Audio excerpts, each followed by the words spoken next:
Ustadz itu gedungnya Ustadz, kita tinggal ke kanan dong, nih ada mobil ngalangin kita nih. Saya bilang, ya mobil ini terhalang sama busway, busway terhalang sama mobil belakang kita, belakang kita terhalang sama kita. Saya bilang, ya harusnya ini majuan dikit, kata Hasan tuh. Saya bilang ke kanan, ke lurus saya Pak Hasan, enggak itu dikit lagi Ustadz, nih kita dikit lagi belok kanan. Tinggal itu gedungnya, saya bilang, itu nggak ada yang mau gerak, masih tintin. Saya bilang, saya akhirnya keras, saya bilang, Pak Hasan lurus saja, lurus. Saya bilang, ini nggak akan selesai, lurus. Dia kesel gitu. Akhirnya udah dia lurus aja. Akhirnya kita ke arah Pancoran. Gara-gara kita lurus, akhirnya itu terurai itu. Yang belakang bisa lewat, yang ini bisa lewat, selesai. Supir saya itu sempat bilang gini, jadi kita yang ngalah. Saya bilang, kitalah pemenangnya.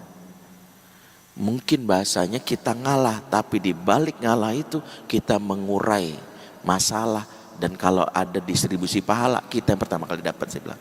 Pak Hasan dapat pertama kali. Karena kalau kita kekeh di situ, nggak selesai itu. Nah, sebagian pasangan itu berpikir ngalah itu adalah kekalahan. Padahal ngalah itu adalah orang yang mendapatkan pahala. Kenapa? Dia menjadi pribadi yang menyelesaikan masalah. Di antara konsep ngalah itu adalah berusaha untuk, ya udah saya minta maaf. Tapi kan dia yang salah, semua merasa dia yang salah.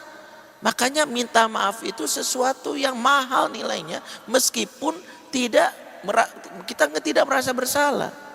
Dan itulah teladan Nabi. Sebab maaf bukan menunjukkan kita bersalah, maaf menunjukkan kebesaran jiwa untuk kita berdamai. Dan itulah praktiknya Nabi SAW, diriwayatkan dalam hadis riwayat Muslim, di mana istri Nabi Sofiyah yang berasal dari keturunan Yahudi berucap dan bersaksi, di mana Rasulullah SAW fama zala ya'taziru ilayya, karena Rasulullah SAW fama zala ya'taziru ilayya, Nabi SAW senantiasa minta maaf setiap malam kepadaku. Jadi di antara praktik yang dilakukan Nabi adalah Nabi itu setiap malam minta maaf sama istrinya.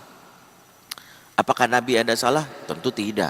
Nabi sebagai manusia mulia, dijaga oleh Allah dari dosa, pastinya Nabi memiliki akhlak yang berlebih baik daripada semua makhluk di muka bumi, termasuk istrinya. Tapi Nabi minta maaf bukan menunjukkan Nabi salah. Nabi menunjukkan Nabi menjaga yang namanya kedamaian. Maafnya Nabi bukan menunjukkan tadi abus gini, tidak. Maafnya Nabi menunjukkan aku ingin sebelum tidur kita berdamai. Tidak ada lagi ego, tidak lagi masalah. Itu yang terjadi. Maka kalau kita melihat sebuah permasalahan, ambil peran yang justru peran ini dianggap ngalah, tapi peran yang paling penting itu apa? Minta maaf. Dan kalahkan ego. Dan ego itu memang yang membunuh sejak awal rumah tangga. Dan itulah yang kenapa jangan sampai dialami oleh kita.